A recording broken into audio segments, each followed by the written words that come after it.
salaamaaleykum gannaaw ba ñu leen nuyoo di am mbégte saa su nekk di ànd ak yéen ci ay programme Evidence TV tey jii nag ñu ànd ak yéen rek daal di fi dalal gan gu am solo mu di Meissa Sène nekk PDG Agim construction waaye nekk itam DG Eiffage ingénieurs yi tey nag moom la ñu daal di dalal fas yéene waxtaan ak moom ci ay ponk yu am solo lool mbokk yi ak xarit yi yéen daal woy leen duñu topp balaa ñuy daal di door waxtaan wi dañu koy daal di nuyu PDG maa ngi lay nuyu.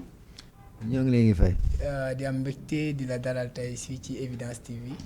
waaw Evidence defe naa ni sama télé la. di nuyu seen auditeurs yëpp. di ñaan yàlla mu bokk ci parmi les meilleures télé.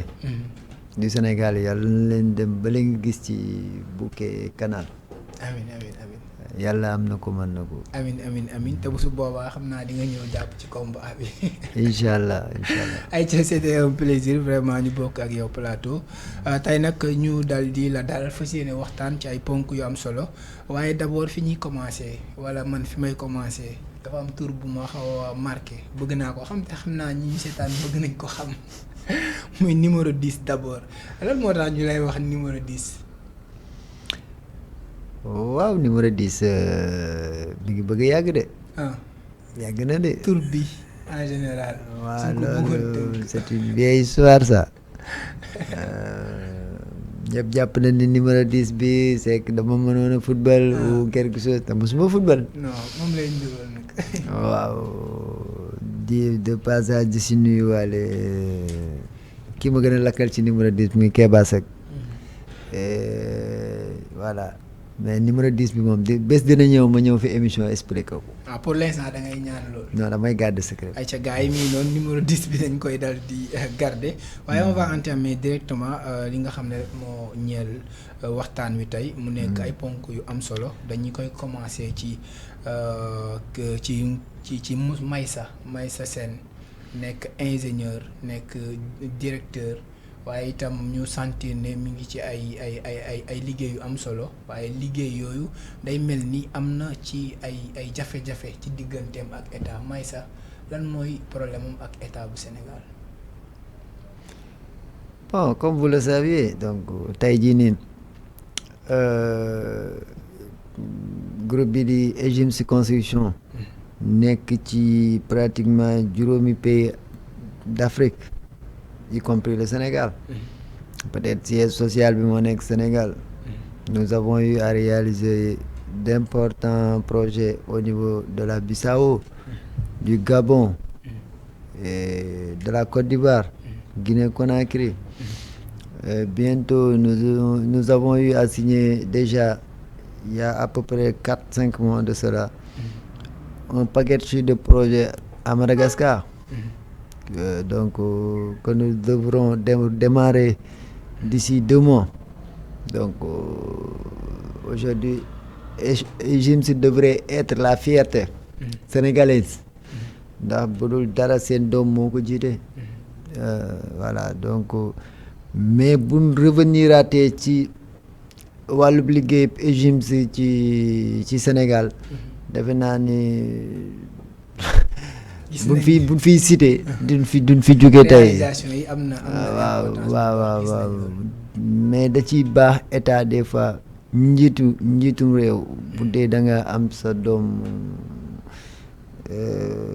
loo leen joxoñ rek mu def ko ne serait-ce même pour des contrats moraux rek da di yoon ñuy respecter seeni engagement ak seeni voilà ñuy jël seeni responsabilité vis-à-vis de ça parce que politicien d'habitude nii léegi xoolee mooy bu ñu soxlaa dañ lay jaamu après buñ paree loolu non mais loolu am na des types d'hommes d'affaires et des types de responsables d'entreprise yoo xam ne mën nga luñ ko def mu marché mais pas de cette personne là par ma personne non. mu mel ni sa diggante ak ñoom yàgg na. sa diggante ak état bu Sénégal. waaw état xam nañ ma bu baax donc même bu dee bariwuma lool sortie yu bari à la presse comme ni ko nit ñi di faral di defee néew na may génn presse ndax njiitum réew mi muy monsieur le président de la république que je de passage ma koy nuyu nit ku baax la ku respecté kàddoom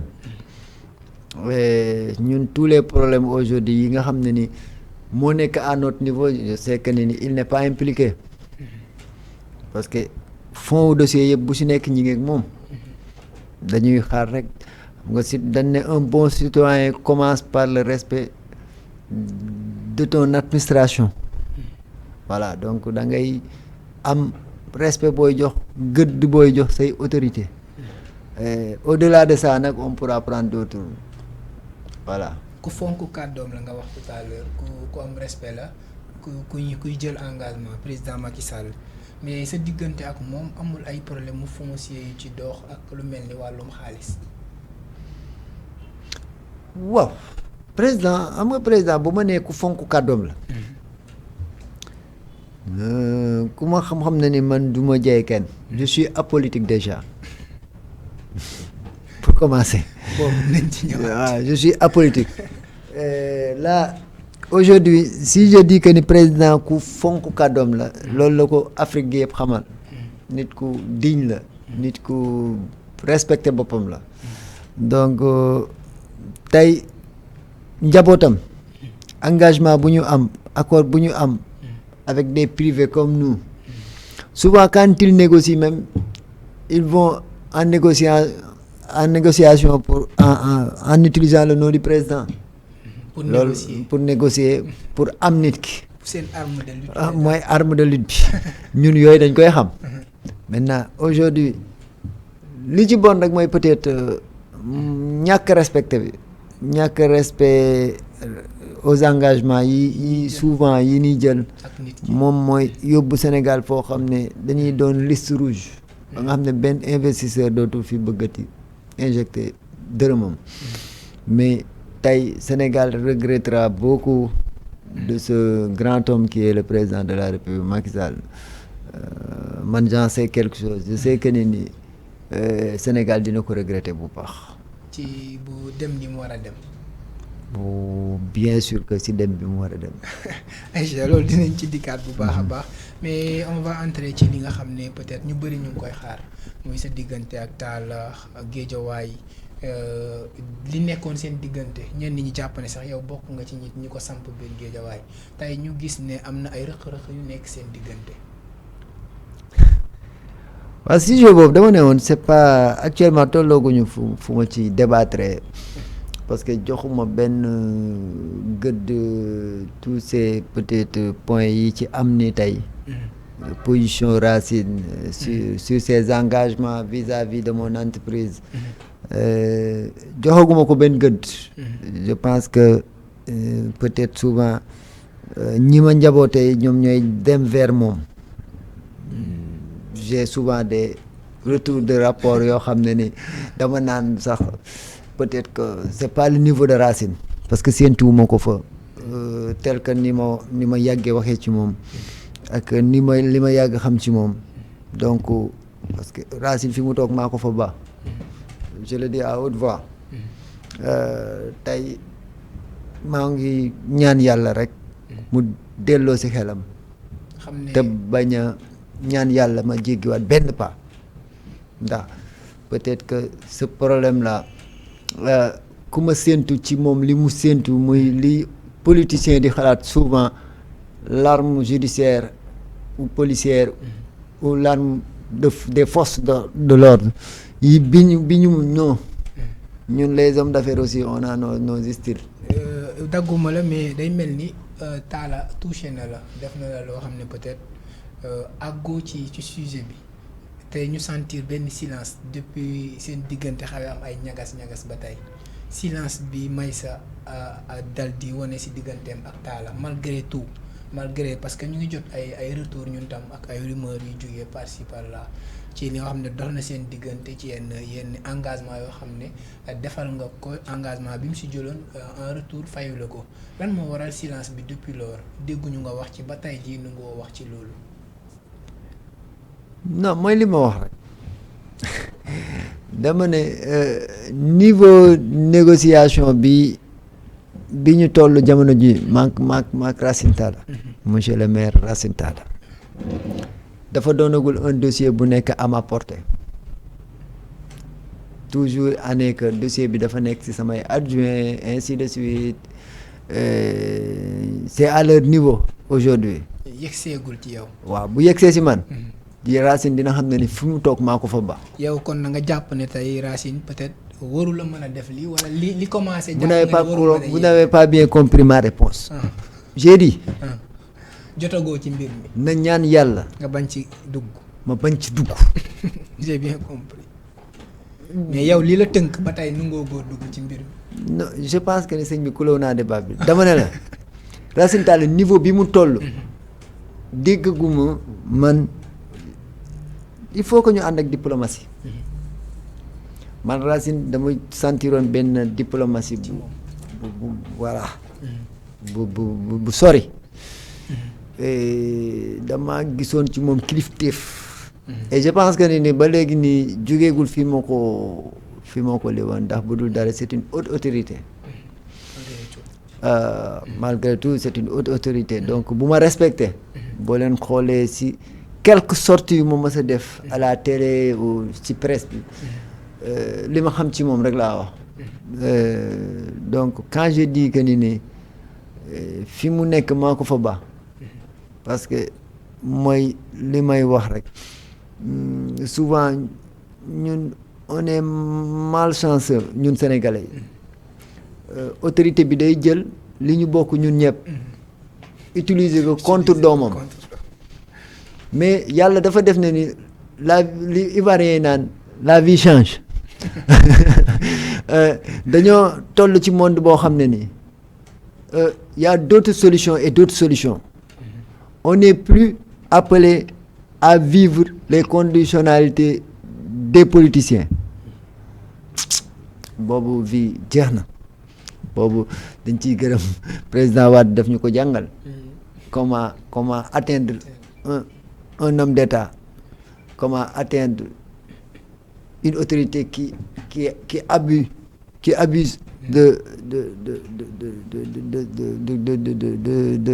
sa tenue, voilà. Voilà. Donc tey Racine il est toujours mon partenaire jusqu'à là où je vous parle. La preuve, non, aucune décision n'a été prise jusqu'à présent. Ma direction administrative suit toujours leur mission de recouvrir les biens de l'entreprise au niveau de la commune de Guédiawaye. foofu la ñuy dal di des sax parce que gis nañu réalisation yi nga def ko biir Guédiawaye yëpp ci ay construction ci wàllu stade ak yu ni mel ci ay milieu public ba ci stade peut-être ba ci stade bi nga xam ne yow yaa ko doon tabax yow yaa ko doon canaliser ndax dañ doon gis day am ay inondation et cette année ci gisuñu mu am benn inondation Amadou Barry ci biir construction bi sax gis nañ ne amoon na comment dirais-je arrêt de travaux aux travaux noonu lañ ko mën tuddee. waaw non stade Amadou Barry lu tax ñu arrêté woon peut-être que de passage maa ngi nuyu monsieur le maire Ahmed Aïdara nit ku baax donc du dara on voulait laisser un peu que le maire parce que maire xër la demee ak ñun donc dès son installation il a voulu montrer ce qu'il pouvait apporter à la jeunesse sportive de Guédiawaye. Donc nous l'avons voulu accompagner et nous sommes toujours ci vision accompagner ko defe naa ni maquette bu stade Amadou Barry comment nous comptons transformer le stade et afficher devant le stade. Donc nous avons réglé en quelque sorte le temps que le montage financier bi ñu bëgg a def au niveau de l'extérieur du financement total de l'stade pare nous avons vu que ni y avait une question d'inondation bu fa nekkoon muy chaque année dañ daan mujj sax tëj stade bi wala da daan sonal trop. su tawee day yàq sax yenn journée yi. waaw day yàq yenn journée yi donc loolu lañ doon régler nañ ko defe naa ni cette année ci déggoo leen benn yoon inondation bu am bu am ci biir stade bi voilà donc peut-être aussi nous avons eu à réaliser beneen stade bu nekk de passage le maire Fally Seck maa ngi koy nuyu à Ross Béthio waaw donc qui a été inauguré il y a à peu près 2 mois donc mu doonoon vraiment sama fierté d'avoir réalisé aussi cette œuvre-là. mais dañuy dal di dellu si un peu si ginnaaw parce que tout à l'heure maa ngi lay wax si président de la République ñu gis ne bi muy inauguré grande mosquée bu Guédiawaye daje woon ngeen foofu ba am fa accord ci ay cimetière pour nga tabaxal ko ay cimetière mu dig la ne combien d'hectares 6 hectares et demi. pour nga mën ko tabaxal tamit université. université bi ñun la way privé bi. privé waaye foo leen ci toll ci loolu noonu tey. foofu tamit y a un petit problème. en fait déggoo ma ne la ba léegi nii le dossier de Guédiawaye jëlaguma ko en main. y a des rumeurs de gauche droite souvent même je vois des presse qui sort dire que ni DG nee na et ainsi de suite. mais DG waxul. souvent y a certains presse yoo xam ne DG waxul defe naa ni Libération maa wax. Évidence maa wax. mais Guédiawaye Info defe naa ni waaw amoon na benn sortie bu ma leen mayoon wax naa ci. mais dernière même sortie Guédiawaye Info c'était pas moi. parce que peut-être que ñoom ils agissent souvent en tant que presse d'être des acteurs yoo xam ne ils ont été témoins des faits. donc aujourd'hui nous avons eu à construire les cimetières, les 2 cimetières de Guédiawaye. Qui a vraiment été pas facile pour moi de le faire. Et qui a été tellement difficile ndax chantier boo xam ne la ci dépensé ci xaalis moo bari. voilà du question xaalis bi sax. question waa site bi moo naqari woon gérer. moo naqari woon gérer parce que faut pas oublier que ni Guédiawaye amoon na si une partie boo xam ne ni foofu lañ defoon dépositoire ordures comme Mbëbës man tudde woon Mbëbësu Guédiawaye. j'ai eu à traiter ça à 2 mètres de profondeur à 3 mètres même de plus de profondeur pour que suba bu ñuy denc manu booy denc sa mbokk doo mën a doo jot yu ni mel. maintenant nag loolu tamit maa ngi siy dégg ko avec je sais pas un programme étatique qui s'appelle le PUD là qui est établi par des personnes comme nous disant que ils ont établi 2 hectares pour l'université, le projet de l'université dont le président s'était engagé. Après construction des cimetières, il va nous délivrer les 6 hectares et demi. Donc, ça peut être des erreurs techniques de la part de nos confrères techniciens qui sont aux urbanismes. Man foofu rek la man damay am toujours njort bu rafet mais am na loo xam ne ni échange li si loi wax moom leer na donc du moment que man de mon côté j'ai tout respecté yëpp. mais en retour ci liggéey bu metti boobu nga daj foofu ci cimetière en retour est-ce que ñoom engagement yi tamit jël nañ ko en compte. waaw xam nga engagement bu ñu jël en compte surtout que ni c'est un projet très religieux. moo tax ma xam ni ma ciy demee ndax dara jaraluma aussi ndax suñu kër gu mujj la ñun ñëpp. muy catholique bi di musulman bi. C'est un peu sensible. te je pense que président de la République du nangu un tel projet di am ay débat politique ou des questions de voilà politique yoo xam ne man je pense que président du ci dara. D'après les informations et les rapports que j'ai eu sur ma table je vois que rek des petits administrateurs ñoo ci nekk di ci def seen yëfi tukulóor yooyu waaw donc di diminuer fii taxale fii taxal fii gëm loola lii naan le décret ñooñu on n'est pas dans ñun l'essentiel li ñu ñor mooy on avait un projet Imam Massamba et moi de construire une université au bénéfice de Guédiawaye et du Sénégal plus particulièrement maintenant condition bi c'était de financer et exécuter les travaux de ces 2 cimetières plus des routes des voies yu ñu fa def et d'autres choses hein. Les gens pensent que ni seulement nous avons eu à exécuter ces cimetières. Non, nous avons eu à financer d'autres choses et d'autres choses. Je pense que monsieur le maire Aliou Sall peut mieux dire parler sur cette question que moi. Donc kon bëgguma àgg ci yenn sujets yi. Donc Aliou Sall aussi c'est important. waaw monsieur le maire Aliou Sall je pense que am ngeen ay rapport yéen ñaar am na foo leen jaar. bu baax il me connaît très bien. am na lu mu la war lu mu la yoreel wala am na loo ko liggéeyal moom tamit mu def comme Racine Talla. non ñoom ñëpp kenn defagul def bu ma yëg man.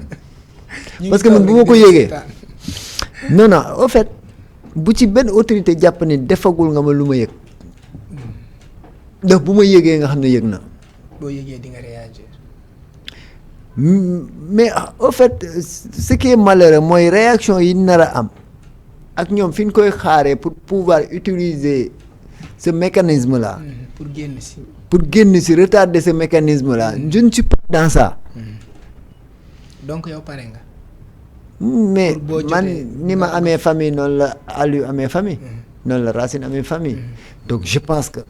mais voilà. mais est-ce que ñoom nekkuñu di échouer à l'exemple de Racine nekkul di échouer ci à ta personne parce que ñu ngi ci ay en phase des élections ñu ne ñenn ñi jàppoon ne bokk nga ci ñi ko fal te soxlawaat na aussi ñu ko fal te ay peut-être on peut citer Ahmed Aïdara am na ñoo xam cité nga foofu tout à l'heure ñàkkul am ngeen ay relations est-ce que nekkul di échouer à ta personne que keneen jóge fee peut-être ci Yewwi Askan Wi këf la. au fait bien sûr que c'est bien vrai que ni aujourd'hui je pense que ku mel ni un Racine man bu sama xel gàttee tuuti je dirais que ni peut-être qu'il est contre ça de la décision du président de la République de faire suivre njabootam yëpp Amadou Ba son excellence Amadou Ba c'est maintenant il est dans ce titrage là donc aujourd'hui parce que tey damaa jàpp ni nii monsieur le président Amadou Ba n'a pas besoin de ça. n'a pas besoin de ça. sincèrement tey la gën a soxla des gens comme nous. tey la gën a soxla ñun on sait que ni aujourd'hui être une entreprise comme nous n'est pas du tout facile parce que sur des simples même souvent certains des projets qu'on a eu à réaliser pour monsieur le maire Racine Talla que c'était avec des morales tellement qu'on avait eu la confiance envers lui. sa participation ci projet yi loolu nga bëgg a wax. oui non il y avait déjà la confiance en base bu fi nekkoon bu ñu am vers la personne de Racine et bu ñu am ba léegi dégg le dossier n'est pas encore à moi c'est un dossier boo xam ne ni si suñu direction am na pàcc bu ko fa yor boo ma ci ma nangu cee wax damay wax rek selon ñoom rapport yi ma defal pour qu'on soit très clair il y a eu peut-être des Racine Talla provenant sur notre accord qui reste indésirable et je pense que ni je lance un appel au président de la République et son premier ministre qui est Amadou Ba qui est très respecté et vraiment di ko souhaiter le meilleur aussi ndax Amadou ku baax la sa personne physique nii rek ku baax la donc il n'a pas besoin aujourd'hui il a besoin des hommes yuy jël seeni responsabilités yuy liggéey voilà il n'a pas besoin de voilà ay njug njaag ak voilà weddi fii bokk fii non est-ce que il a besoin des autorités compétentes comme li président lancé woon il y a 4-5 mois ne les maires allez-y exécutez les travaux dans vos communes liggéey leen je pense que président defoon na maintenant vu que ni tey jii nii son excellence Amadou Ba a pris la place pour continuité plus que ça. Non, il a besoin que de plus que ça parce que tey jii nii quoi qu'on dise Amadou yor na posture bi yor na par rapport ak man sama xalaat par rapport ak yenn sénégalais yi. peut-être loolu moo tax président choisir ko. xanaa réflexion bi ma gën a xaw a sax détesté ci wàll bi il a perdu parcelle comment il peut non ça n'a rien à voir. ça n'a rien à voir. ñaari corps yi sax yemul donc élection yi yemul mission yi yemul donc kii tout le monde sait qu'il avait toujours suivi son maître et il connaît les désirs de son maître te xaar na ko fi aussi bien sûr comme vous l'avez dit kon aujourd'hui li ñu koy ñu war a ñaanal ñun ñëpp ànd ci mooy yéen bu woyof ku xam ne ni jamono jii ne xam nañ ni yéen bi woyoful ci moom ndax y a trop de polémique de gauche droite mais moom il est assez responsable te kilifa la njaboote na ñëpp te nangu na. mais est-ce que Meissa ci côté opposition Yewwi Askan Wi tout parce que Guédiawaye dafa am ñu ko partagé tey amul ay ñuy jaar ci suuf di profité wu ci occasion bi ñu xamee ne sentir que ne yow ak Racine peut-être neexatul wala yow ak waa Benno yi nekkee fare côté Guédiawaye neexatul est-ce que yenn leaders yi ñu ngi jaar ci suuf di ñëw di la proposer jugee ci Yewwi Askan Wi di la proposer dara pour concurrencer waa Benno Bokk Yaakaar. déggoo si sama wax ju njëkk dama ne la Racine maa ko fa baax je reviens encore sur mes propos ni ma jàppee ba mu am bilan liggéey je pense que ni si je veux faire autre chose j'ai toujours les moyens et les solutions de le faire donc maa ngi ñaan yàlla ñi ma teg dossier EGIMS sur le recouvrement pour le recouvrement des revenus d'EGIMS dans sa commune ñu remplir lépp sans autant que le dossier en arrive à moi. ci yow te doo ci am satisfaction. parce que boo yegsee si man te duma ci am satisfaction. di nga réagir. dinaa réagir nu mu ko dul neexee ba ñun nag am na diplomatie. mais tontul sama question sànq mu ci posé est-ce que yaa ngi am ay propositions yu jógee ci Yewwi Askan Wi. question boobu mënuma cee répondre. ndax lan. mënuma cee répondre. parce que bëggoo dévoiler. lu may dévoiler non. non ñàkkul gars yi ñu ngi ñëw. ci suuf man je suis apolitique pour le moment bokkuma fenn. mais loolu mënul ñàkk parce que bokkoo fenn waaye yaa samp taala bokk nga ci ñi ko samp tamit apport boobu nga indi woon ci moom mën nga ko peut-être xalaat nañ ni mën nga ko indi ci ñoom tamit te su boobaa dina leen servir quelque chose. en tout cas ce que je sais maa ngi fàtte sax di nuyu toute la jeunesse sportive tous les mouvements de Guédiawaye di leen wax ne ni je suis très fier de ndax bu dul dara ànd nañ ci responsabilité bu mat vraiment tey ils m'ont montré à quel point adhéré wu nañ ci entreprise bi ndax la majeure partie de ces mouvements ou de ces clubs sportifs yi nga xam ne tey jël nañ peut-être le débat à leur propre niveau pour défendre les intérêts de l'entreprise c'est parce que certains ont été des équipes qui ont participé à la réalisation de ces 9 ou 13 chantiers que j'ai eu à réaliser à Guédiawaye. Ils ont été aussi témoins des faits.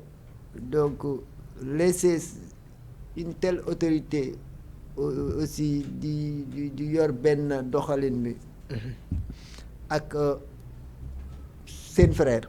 Je pense que ñoom loolu rek lañ ko xoolee. Mais du dara je serai toujours calme et patient malgré que on est plus en période de patience. parce que bientôt les élections mais ou bientôt autorité bi nga xam ne ni mal intentionné la da lay bëgg yóbbu ba benn niveau bi ainsi de suite mais quel que soit alpha je fais appel à toutes les autorités l'essentiel mooy ni que tey sama équipe administrative def nañ seen wàll mooy impliqué nañ ci autorité bu ci war a impliqué wu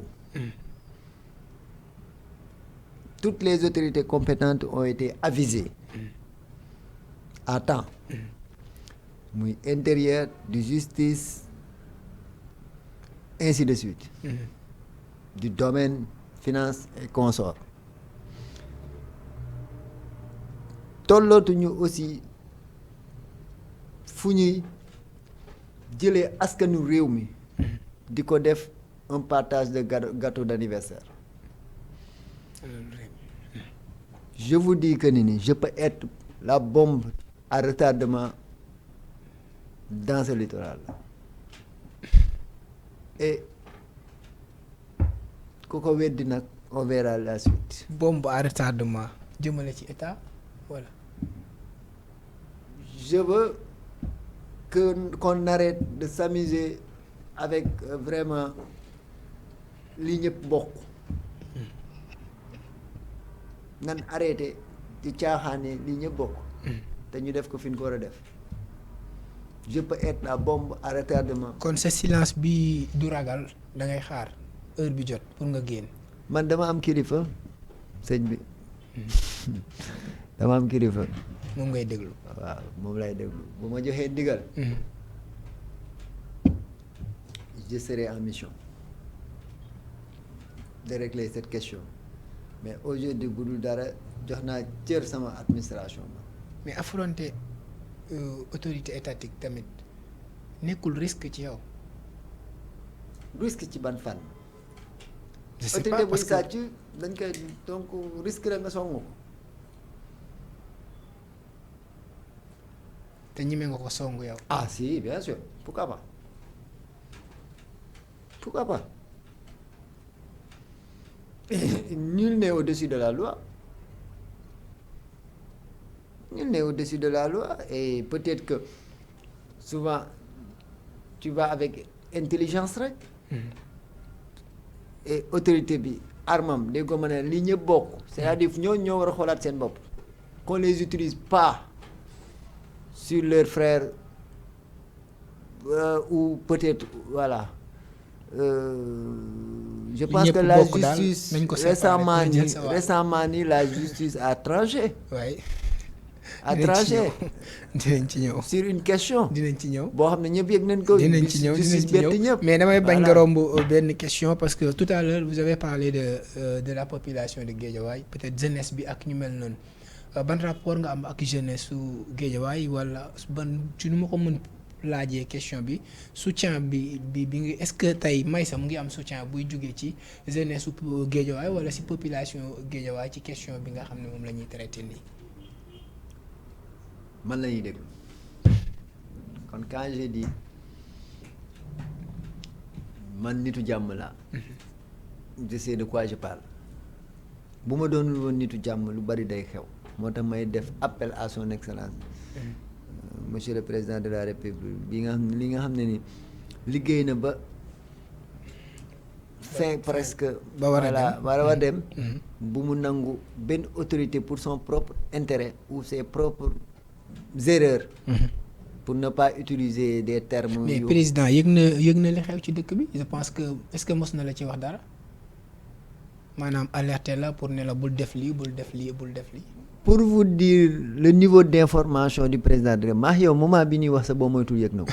donc pourquoi pas mu réagir. xam nga niveau de réaction président des fois mën na gaaw. man du ma citoyen boobu nga xam ne lu ñëw dama koy teg ci ndoddu président. souvent président day am yéene. li wolof naan buur aayul doj ñoo aay. ñun on est des hommes d'affaires dañuy xam souvent tout ce qui se passe mais li ci ëpp luy tere développer Afrique lu ni mel mooy tax lu mel na benn njiitu réew day am vraiment yéeneem développer dëkkam mais li koy bloqué ci li ci ëpp doj ya lay doon kon ñun xam nañ ni président amul benn intérêt ou intention wu day mel ni suñu problème day mel ni benn grain de sable dans un puits sama problème ak Racine Aliou et consorts c'est comme si c'était un grain de sable dans un puits kon président bu ma bëggee jël président naan dama ko koy wéer man xam naa ki laa donné de et puis les engagements de Racine Talla de quoi se mêle le président peut-être il peut être arbitre dañ ko jox budget Racine mooy jël ay propre waaw xam nga tey budget maire antalul tabax ay tali tabax ay canalisation tabax ay hôpital ak kii terrain basket kii et consort kon antalu ko donc tey jii nii on sait que ni budget wu maire loolu il faut kenn ku la yéene ku am confiance mën ci jàpp defal la ko kon da ngaa jàppoon ci combat bi dama si mais les contrats le disent aujourd'hui nous avons des contrats et tout mais c'est au niveau des contrats et consorts que cette autorité qui autant avant les élections législatives j'étais pratiquement arme de confiance am waaw je pense que j'exécutais toutes les réalisations yi nekkoon wax ki naan et je pense que sur 10 réalisations 8 yi man la donc aujourd'hui je salue de passage toute la population de Wakhinane ñoom ñëpp ils me connaissent très bien mais def naa fa yu am solo population bi nangul nan ma et yi voilà donc on a de très bonnes relations. Sénégal dëkku loi la dëkku yoon loolu la ñuy wax souvent ñu gis ne am na lu fi jot a jaar ces derniers temps démb wala après démb mën nañ ko jàppee noonu juge bi joxe verdict ñu appliqué xam nga yàgg na Sénégal juge wax ñu def juge joxewaat verdict ñu def juge wax dañuy tëj diw ñu jàpp tëj mais ñu gis ne juge nee na dañuy delloo nit ci liste électorale loolu tey indi ay polémique ba kooku dem jëli ay listam ñu ne ko duñ la ko jox parce que liggéeyuñ te Sénégal dëkk yoon la ban jàngat nga am si loolu waaw moom laa lay wax xam nga sama cas ak cas bi ma indi c'est 2 cas différents mais lépp ci wàllum yoon la waaw je peux l'accepter que aujourd'hui juge ba nekk ca Ziguinchor Sabassi Faye ah suñu mbokk séeréer la donc kon kooku ku honnête la ñun ñi sant Faye nag ñoo mel noonu tey sur la question politique peut-être que des fois du ma ci bëgg dugg trop. Parler en tant que citoyen. waaw xam nga parler en tant que citoyen. Je ne pourrais dire que ni rek kii nga xamante ni. moom la mécanisme justice tegu ci loxoom dans toute une région. bu toll ni Ziguinchor. ñu ne ko yow yaa fi juge bi nga xam ne yaay bummi loo wax noonu la loo waxul noonu la. xaw ma nu ñu ko wolof di waxee. je pense que kooku lu mu wax peut-être avem la. parce que en droit 2 juges mën na ñàkk bokk avis. avis waaw effectivement. moom ba ci loolu ci lépp la. ba ci sport. arbitre bii di arbitre principal bi day ñàkk bokk avis ak des fois ak 4e arbitre bi xaw ma voilà loolu si lépp la loolu on l'accepte tey jii nii ba ci plaidoirie yi rek 2 avocats yi ñoom ñaar duñ bokk avis des fois aussi conseil des ministres yi duñ bokk avis président day nekk di leen déglu rek après mooy décider mooy yore décision finale bi maintenant nag comme ñun ñëpp ñu ngi xaar décision finale bi njiitu juge bu mag ba moo koy joxe dernier recours bi la je pense bien waaw léegi nag comme kooku nag moo ilif képp kuy sol robe dañ koy déglu te jàpp naa ne dëgg rek fay mais dëgg jib na ba pare juge bu ne lii moo am génne notification daal di jëbbal di firndeel ne li ma waxoon yow mën ngaa jàpp ni dëgg la mais man mën naa bañ a jàpp ou masa mën na dégg ko mën na la avis yi bokk mën na bañ a bokk droit dafa sew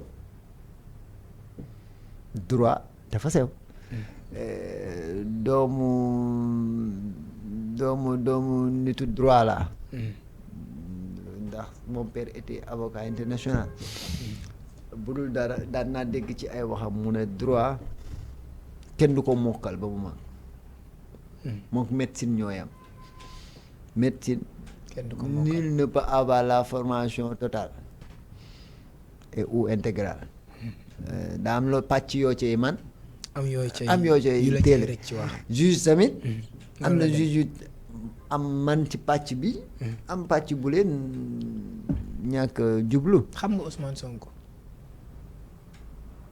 par la télé mosu leen toog par la télé rek laa ko xam ne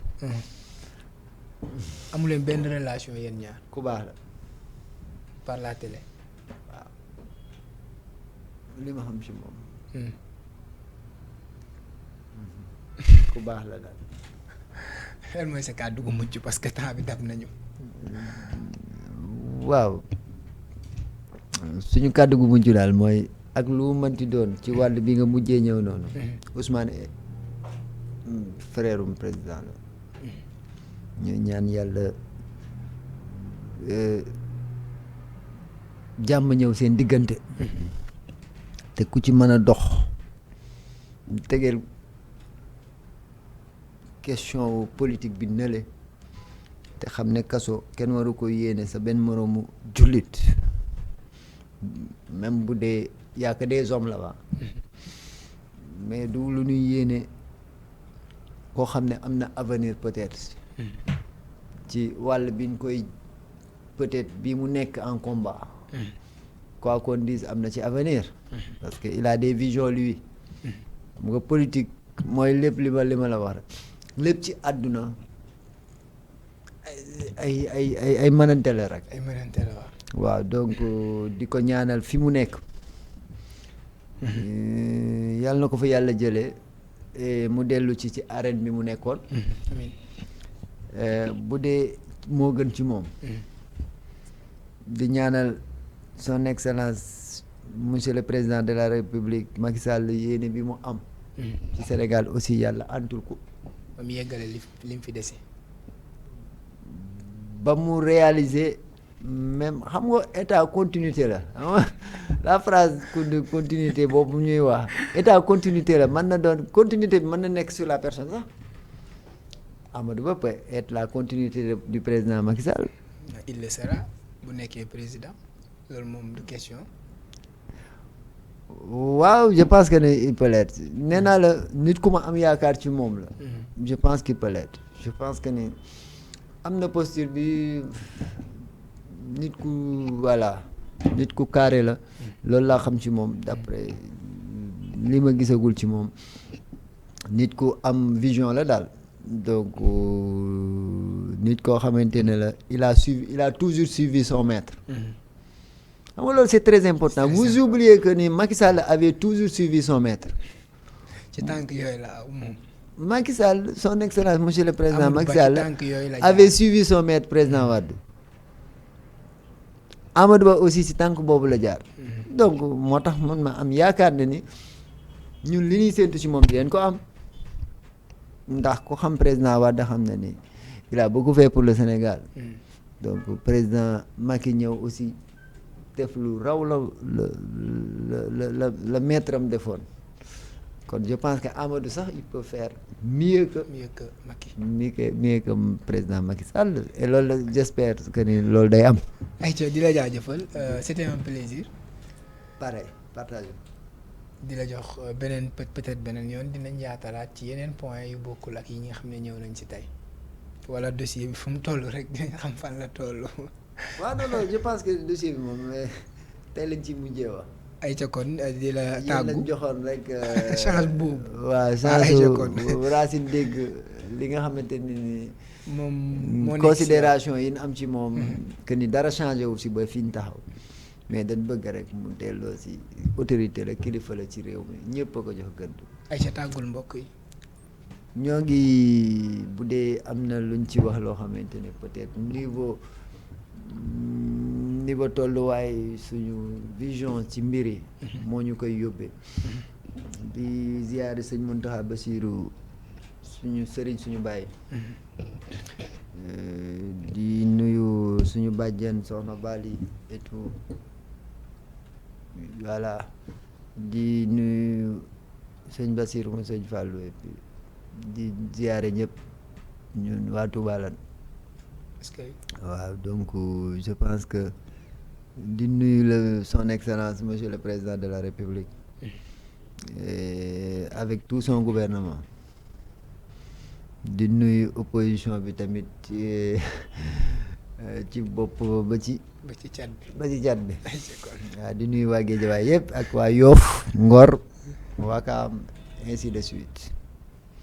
Aïcha jërëjëf Maïssa ñun tamit ñu ngi lay jaajëfal parce que yombul di la jaajëfal vraiment c'était un plaisir ñu partager ak yow plateau bi Aïcha mbokk yi mi ngi noonu c'était Maïssa Sène PDG Azim's Construction nekk tamit DG Eiffage ingénieurs yi moom la ñu àndaloon tey ci émission bi doon waxtaane ponk yi di leen jox dig daje ba beneen yoon jërë ngeen jëf.